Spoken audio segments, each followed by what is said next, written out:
Welcome, Norse fans, to Norsin Around, part of the Grueling Truth Radio Network. As always, James Ernest and Alex Gray. Alex, tell us about that event down in Louisville. Well, it was certainly a close game the entire way. NKU traveled down to Louisville for the first round of the NIT, and the Norse season came to an end. Louisville wins 66-58. They'll take on Mississippi State tomorrow. NKU concludes their season at 22-10. Junior Drew McDonald notched his 18th double-double of the season, 16th in the past 22 games, finishing with 19 points and 13 rebounds. Senior Levon Holland added 15 points, 5 rebounds in his final game with the Norse. Jordan Garnett, another senior, had 7 points, 6 rebounds. Dontez Walton, sophomore, 6 points, 9 rebounds. The big turning point in the game was about 47 seconds left in the third quarter. They were basically doing 4 quarters instead for the NIT. They're trying different things. Louisville went on rules, yeah. Yeah. So Louisville went on a huge run. I remember watching it, went on a 13-0 run, gave them a 54-44 lead. With 6:28 left to play in the game, that's when they had the lead. NKU was able to cut the deficit to 5, but U of L scored the next 5 points, putting the game out of reach for NKU. Yeah, that effing dunk. Oh, my gosh, that thing was annoying. Oh, boy. Yeah. And then apparently that guy usually screws it up. That's the funny part. That, like, even the Louisville players were making a joke going, yeah, he usually screws it up in practice. I'm like, wow, that sucks. And then, yeah, because Northern, yeah, they had the lead. Like, they were in it.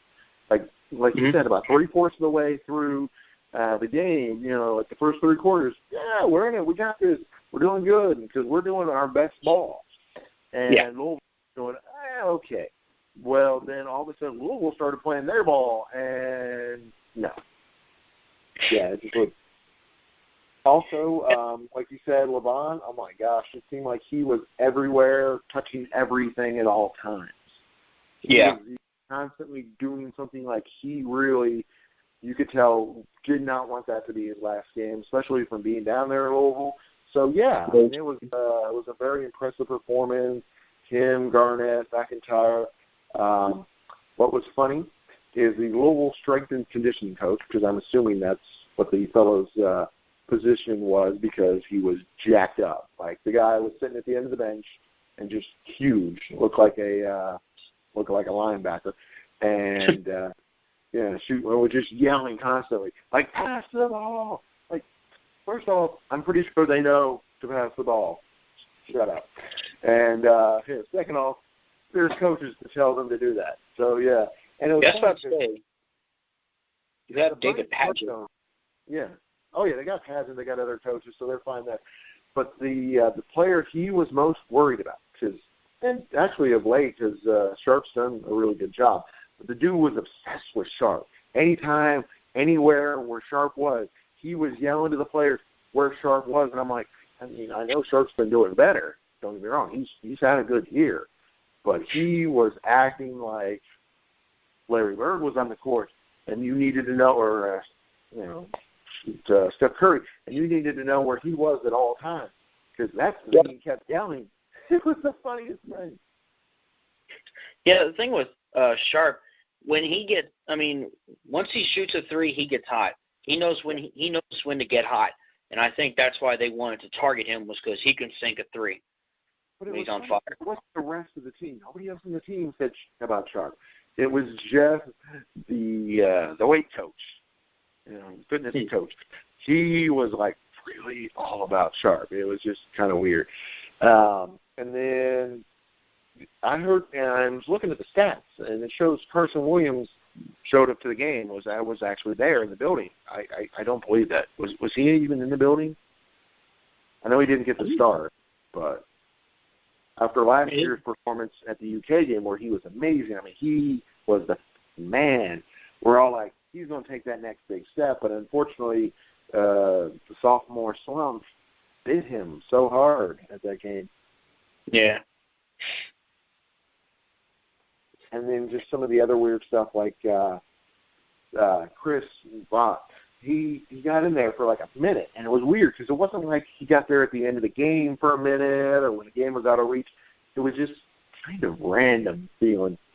Other than because Louisville's like 7-footer their guy did make a couple in a row over Drew, so I figured I guess they were trying something different. And it looked like Bott, because I think he stopped him like the next 1 or 2 times down the court. So, there obviously wasn't too many times down the court because, he was there for a minute. But I think he did okay when there's a little bit of time, and he's getting better. Both him and, like you said, we've said countless times, Tyler's getting better, Jalen Tate. I mean, we got a bunch of young, talented people.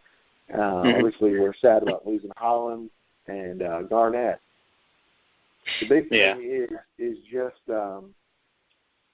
in my opinion, it's going to be however Carson does, because obviously Drew's going to keep doing what Drew does.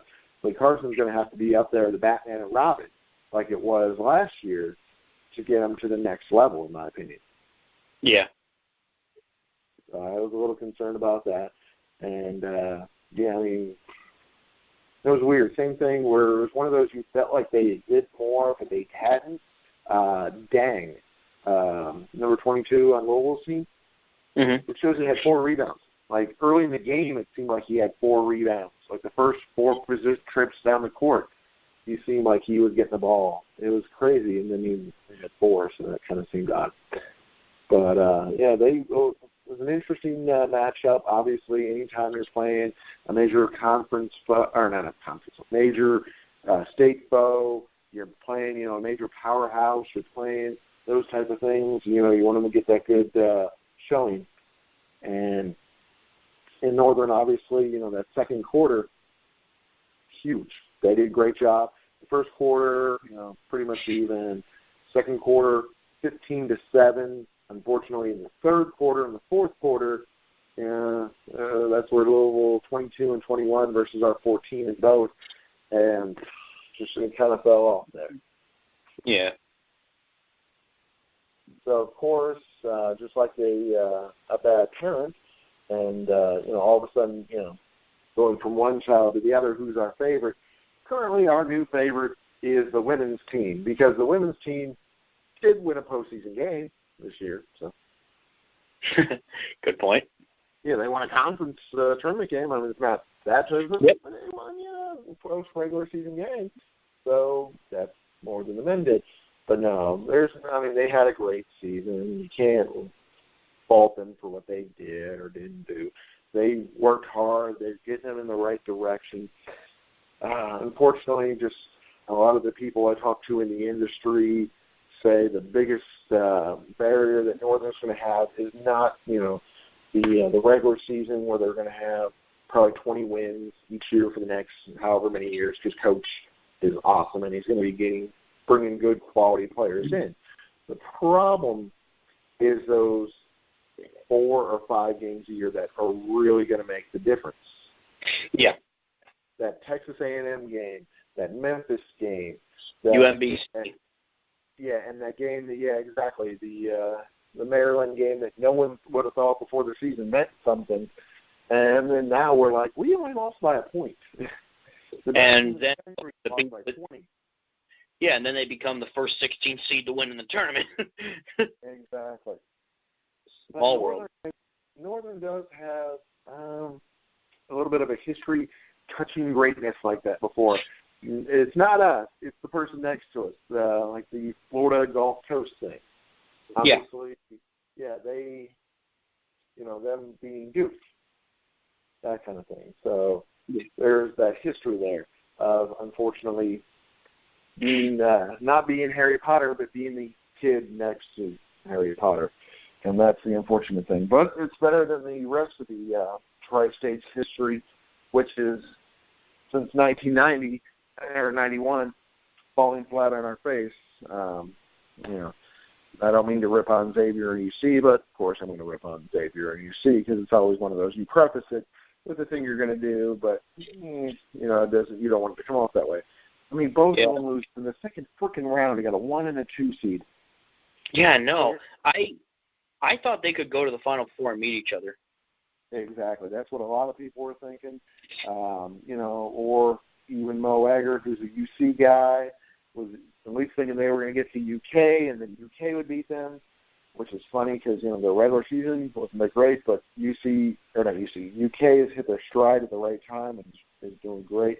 UC, on the other hand, they just don't have that one guy that says, I'm the superstar, give me the ball. And that's the problem with both cities, which is weird to say that about Xavier, because Xavier did have, with Trayvon Blewett, JP, even though JP did, they did have that guy that stand up, but they just didn't have the shutdown defense. So both of them had that, just this year in NCAA tournament, there's no dominant team, in my opinion.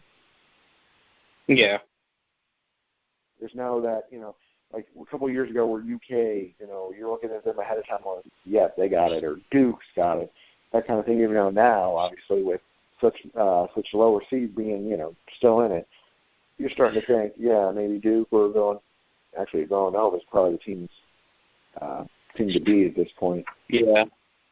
And for example, look at Loyola Chicago making it into the Sweet 16. That is insane. So the thing about that, though, they have been playing the better teams in non-conference, and over time, with making the tournament from winning the conference tournament, they're getting those games. They've had to, of course, do a lot of the, home, not home and home, not even the, 2 away, 1 home. No, they just have to straight, be the road team. But hopefully Northern learns from that. Like I said, they're progressing the right way. I mean, if 2 years ago they would have said, "Hey, we're going to have postseason both years, and there's not going to be any of the CBI, CAIB, whatever the heck that junk is." I was going to say when Oakland tells them to go fly a kite, that tells you everything you need to know about that tournament. Even though Oakland really, I think, is a good team and deserves an NIT bid, but whatever. And then speaking about people telling to go fly a kite, Louisville obviously changed their mind. Something inspired them to care, because a lot of us, of course, were hoping for that South Park baseball miracle, where they were not wanting to win, so like by default, NKU will win. No. Yeah. And, of course, now Louisville actually is now on the list of who's looking for a new coach. Is something on sign Patrick? Yeah, I believe they let Patrick walk, I think, from what I've read. That is so stupid. He did a really good job. Yeah, I would keep Paget. I mean, pretty good season despite the circumstances that they had with the scandals and everything. Yeah, because they're like, oh, well, we were going to be so rated so high in the preseason. Yeah, but once everything went out the window, it just, your expectations should have changed. But unfortunately, here in this great state of Kentucky, either UK or Louisville, they think they are what they are, and it doesn't change. Yeah, because Paget did a great job. I'm sure he's going to find a nice spot and do an excellent job. Oh, yeah.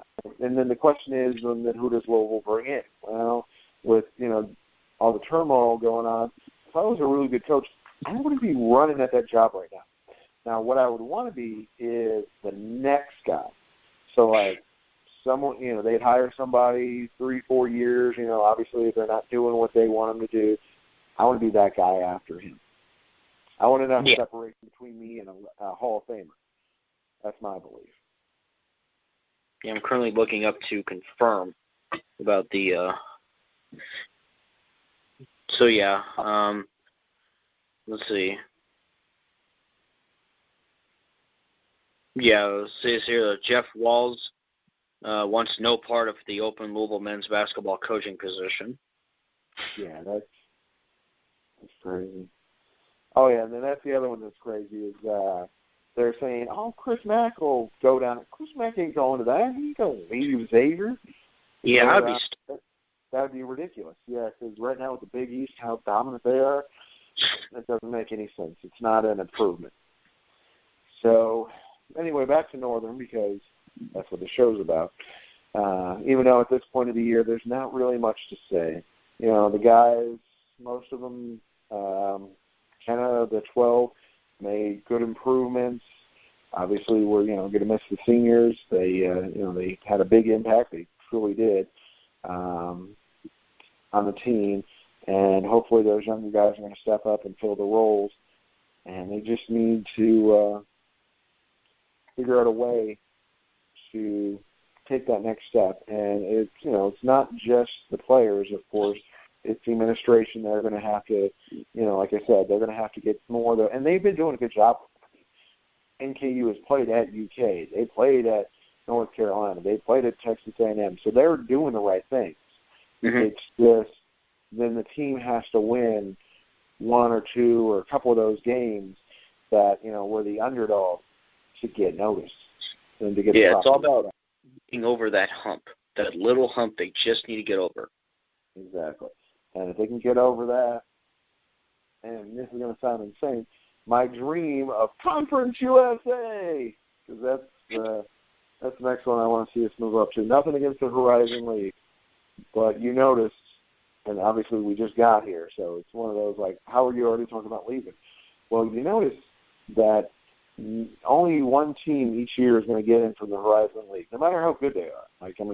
Wright State, if they would have lost in the finals to Cleveland State, it would have just been Cleveland State, even though Wright State and Northern both had great years. They both probably went up in the NIT. Exactly. So, yeah, they both would have been in there. And even though the crazy part is, some people go, Northern only got it in because they won their conference, so it was an automatic bid. I'm like, they had a really solid year. They deserve to be at least in the NIT. Mm-hmm. No. That's just some of this craziness. Obviously, we're going to follow the off-season stuff. We're going to see, check back with them, see if there's any type of off-season programs we can be covering, any type of the players playing in a non-traditional league setting, that kind of fun stuff, because we want to give you the best Northern Kentucky University news constantly. So any final thoughts on the season, Alex? Well, again, it's been another successful season. I want to congratulate the seniors, Jordan Garnett, Nick Ayers, as well as Levon Holland, of course. Congratulations on an amazing career at NKU, and good luck on your future endeavors. A lot of great players still coming back. You got Garrett, you got Tate, Faulkner, Sharp, Williams, Drew McDonald will be a senior next year. You got Walton, Chris Vaught, and of course some of the guys like we'll probably get to take a look at Trey Cobbs or Paul DeJoco from France, and of course our new recruits coming in. So we've had a really good season, and I think we'll definitely build upon it in next season, which will be possibly my final school year at NKU. Yeah, I was going to say, I agree with you. They've made us proud. They've done some good things. They're moving in the right direction. And we just, we're going to keep rooting for them. Fans, obviously, get out there when they announce the season, schedule, get those season tickets. And then, of course, hopefully they're going to go back to the Midnight Madness, not at midnight because, let's be honest, no one wants to stay up that late, but some type of madness event before the season starts, and throwing my hat out in the ring. I want to be a part of that. I want to help that out. I think I want to MC it. Sounds like fun. And hopefully we'll get all that going, and hopefully we'll see you at the Norse games.